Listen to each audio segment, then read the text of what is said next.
bumalik ang inyong paboritong talentadong Pinoy Kids. Bago tayo nag-break, nagpakita ng galing itong si Mapra ng pagkanta. Ano kaya ang komento ng ating scouts? Ate Manilin? Nakakatuwa dahil at 3 years old natuto na siyang kumanta. Ako rin noon, ganon. Ano yung first song na natutunan mo? Pambata. Siyempre, no? Ano po What a yun? Wonderful World? Ayan na kaagad! Aba, Louis Armstrong agad, ah. Oo, di ba? Naku, congratulations, anak. Ang galing mong kumanta. Tapos, maganda ka. Uy, princess, smile ka naman. Smile naman. Ayan. Congratulations sa'yo. Thank you. Thank you very much, Ate Manilin. Ruby? Ay, teka. Bago magsalita si Tita Ruby, Mapra, gayahin mo ako, ha? Mapra, gayahin mo ako sasabihin ko. Tita Ruby? Tita Ruby? Gawin mo to, yan. Sabi mo, Tita Ruby? Tita Ruby? Ay, baka naman. Baka naman? Ayan! Kasi gusto ko yung laruan na... Na? Ano yung gusto mo? Luto-lutuan? Baka naman. Baka naman? Sabi mo, Kayang-kaya yan. baka naman. Baka naman? Please, mwah-mwah. Ganto, oh. Mama? Chup-chup. Chup-chup? Oh. Yun lang pala eh. Luto-lutuan. Alam ko yan. Ang daling bilhin yan, isang pack yan na ganun eh. Ah, Talagang gusto mo. Opo. Gustong-gusto mo. Opo. O, di bumili ka.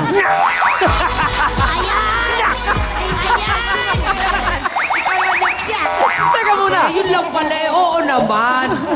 Pero humanda ka, Ryan. Naka-ready na rin ako.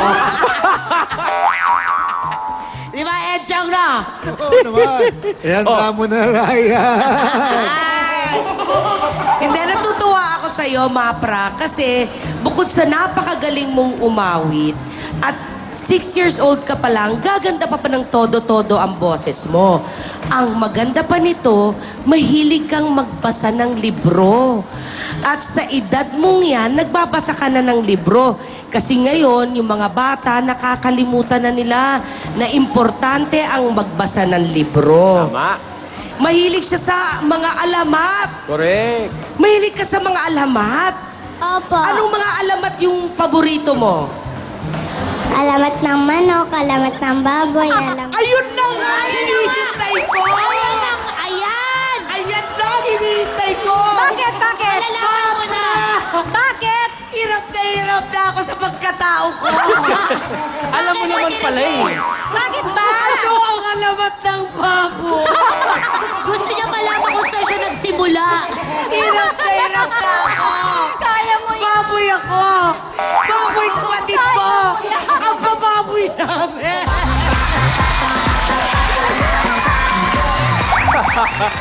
Nakakatuwa eh. Nakakatuwa. Isipin mo yung edad na yan. Usually ang gusto nila yung mga fairy tales. Yung mga happily ever after. Pero yung edad na yan, alamat ang pinag-aaralan. Di ba? At hindi alamat ng ibang bansa, kundi alamat ng Pilipinas.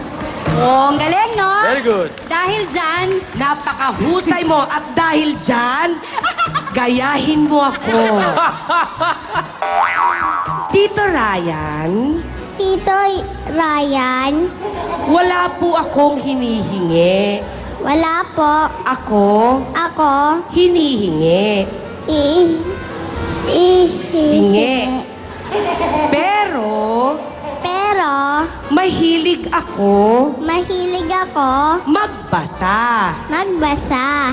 Baka naman. Libro lang. Gusto mo ng libro? Opo. Ayan na. Gusto mo talaga? Opo. Sigurado ka? Opo. Sige, bumili ka. Ano ba to? Baka tayo kutusan ni bossing nito. Hindi, alam mo, tama. Maganda yung mga librong ganyan. At yung anak ko nga, kaedad mo rin, si Johans. Pero siya 7 years old, ginagawa namin talagang paraan magbasa. Kaya kung mahilig ka sa alamat, may magagandang set ng ganyan, di ba? Adarna Classics. Adarna Classics. Adarna Classics, dyan lang yan sa may Scout Torillo, ando ng main office niya. Yeah. Tingin ko, At alam tingin ko, yung gusto mo, Mapra, madali lang yan. Mapra, manalo matalo, marami kang libro. Hindi, kaya ko. Thank you very much, Tita Ruby. Okay, Tita Tuesday. Mapra! Ayan, nakakaaliw tong bata na ito kasi yung kanyang demeanor ay napaka-sweet, no? Ganun ang bata eh, kasi masaya lang ang buhay, walang problema, walang iniita mo, yung tsura niya. Marunong magbasa, may talent, at mabait. So go, fight! Maraming salamat sa Hand Scouts, Mapra. Maraming salamat sa iyong pagpapasikat at iyong pakikipagkwentuhan sa amin dito. Pwede ka na magpahinga backstage. Thank you, Mapra. Thank you, Kuya Ryan. Thank you. Ano ba to, Ruby? Ayos, ayos. Sa'yo ko na lang iaabot yung luto-lutuan, ha? Oo. Bukas na bukas, mabibili ko yun. Teka, ikaw ang bibili nung Adarna na libro, ha? Uto, Mabibili ko sa'yo. Basta abot mo yung pambili. O sige, ako lang magdadala. Okay, isa sa inyong nakitang talentadong kids ang maswerteng tutuloy sa ating unang quarterly finals bukas. Kaya nakapili na po ba kayo ng inyong pambato?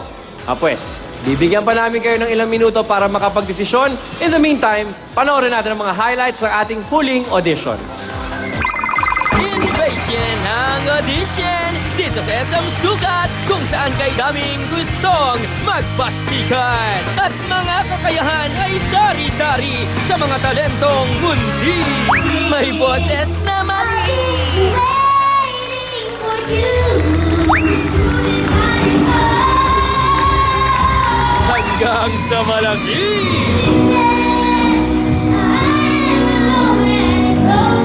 At marami pa ring kabataan, si Michael Jackson ang pinaghahangaan sa pag-awit at sa sayawan.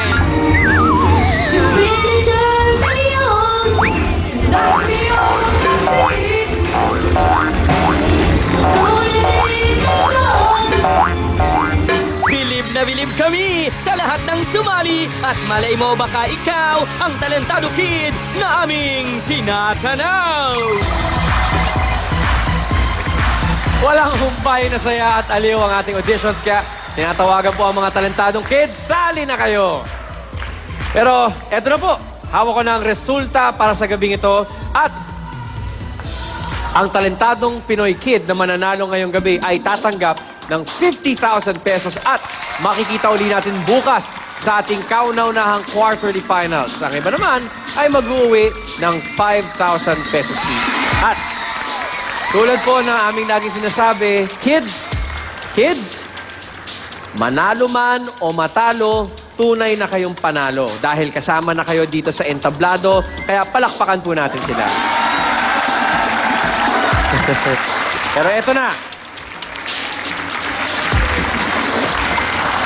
Ayon sa ating talent scouts, ang talentado kid na nakakuha ng pinakamataas na score mula sa ating scouts ay wala iba kundi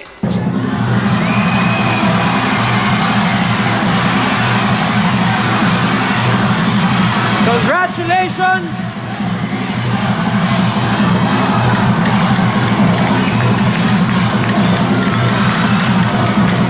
We'll see you at the quarterfinals! Renzo!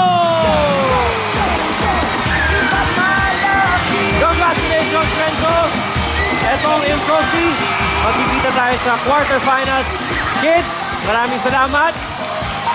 Thank you very much. Tandaan nyo, panalo pa rin kayo. Pero Renzo, kita tayo sa quarterfinals, ha? Bukas, abangan ang ating kauna-unahang quarterly finals.